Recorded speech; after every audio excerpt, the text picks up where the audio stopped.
All right, David. I don't know if that's the correct name that you have on there. I couldn't see it on YouTube. I just saw your what you put up there. But David Sada is what I saw in the YouTube videos. So this here's to you, man. I'm gonna get into this pretty quick, and power to the back leg is the first thing we start at. So out of the back hip, you're about 138 degrees.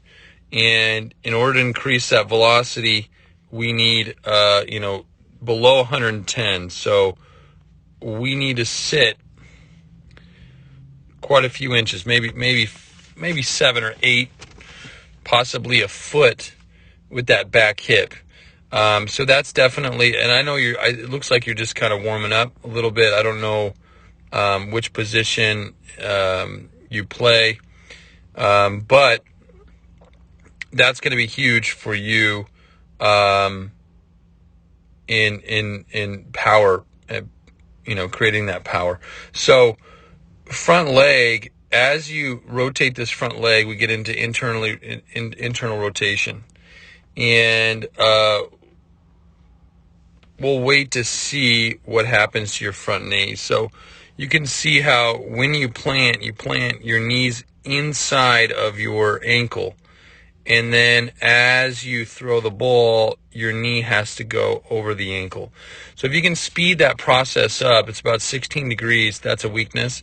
If you can speed that process up, you're going to be able to, your back hip's going to be able to throw a lot faster and rotate a lot faster because you have stability in your front knee, which leads us into the angle at your front leg. And right here, you are sitting at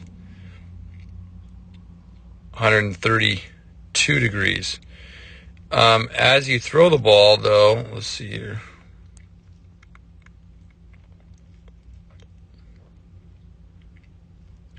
Doesn't really change. And so what I'd like to see is this front knee comes back almost like a straight leg. You can see some of the hardest throwers in baseball and how their front leg sets up. It sets up almost in a straight line. They really lock that front leg out, and I think that's what's going to help you a ton. So front knee, both the angle and internally rotated, is an issue.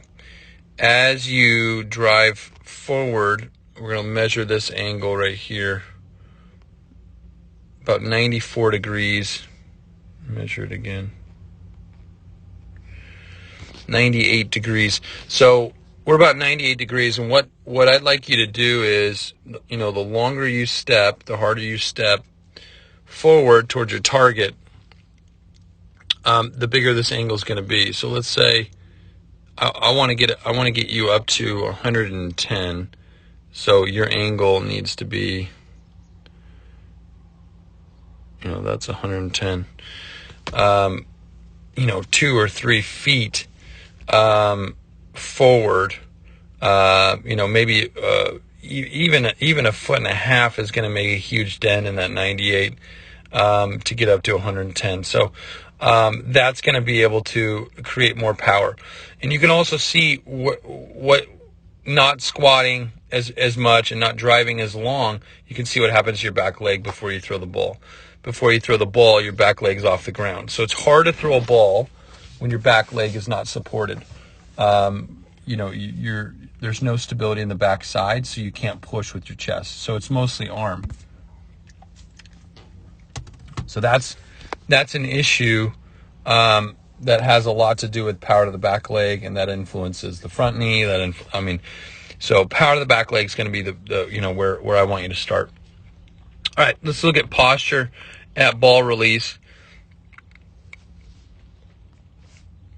Posture at ball release. So you're close to an A. I would say you're an A posture, and you stay pretty well. So you stay pretty good close to that A posture. So I'd probably say that this isn't an issue with the posture. So let's look at release point. And right here, you're kind of directly on top of that knee and over that ankle. This is what we call an early launch.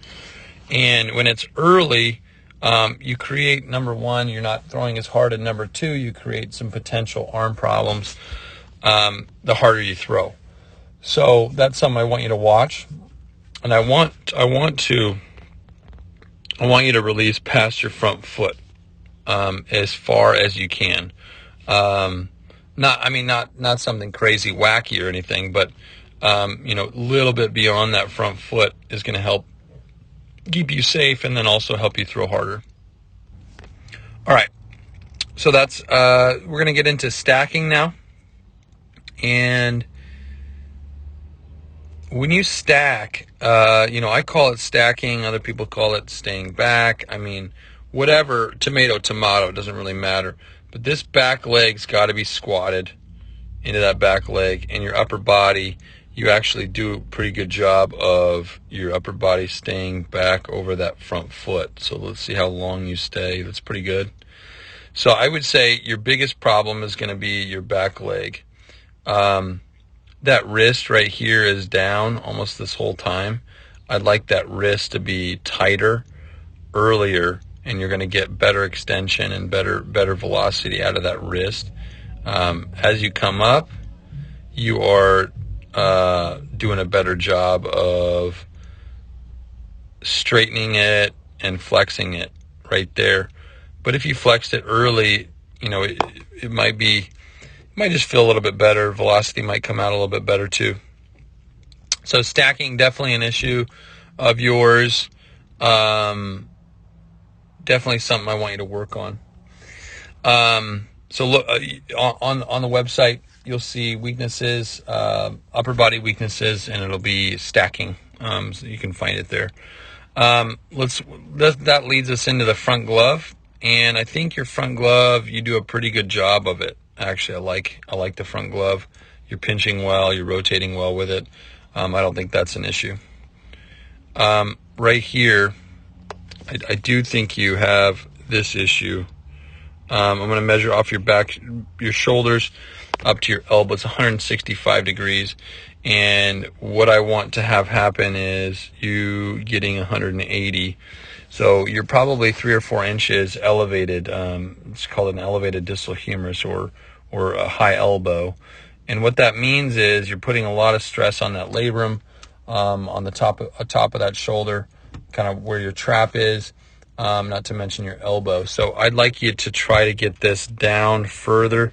Quick picks, marshals, walking marshals, 45-degree knees, final arcs. All of those drills I just mentioned are going to be on that high elbow, but definitely follow through with some of those drills. I think that could be a potential injury for you, especially health-wise. Not to mention increase your velocity as well. So there's that, and your chest extension right here. This is going to be the money maker right here. You're about 18 degrees. I want like 50. So you're going to have to drive your chest down to this angle. And if you can do that and get your front knee back, you're going to create some serious freaking velocity. So, chest extension is a huge issue. Part of the issue with the chest extension is this back leg. If the back leg's off the ground, then you're unable to push.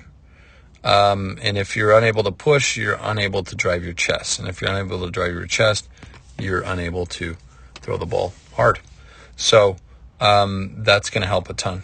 The last one is an arm fly out. And right here you can see your arm lays back. Right now you don't have too much of a layback. I think it could be increased a lot with our bands and weighted balls. We've got to be able to lay that arm back a little bit further, flexibility-wise. Part of the reason is you have a high elbow, and when you're ready to throw, instead of going forward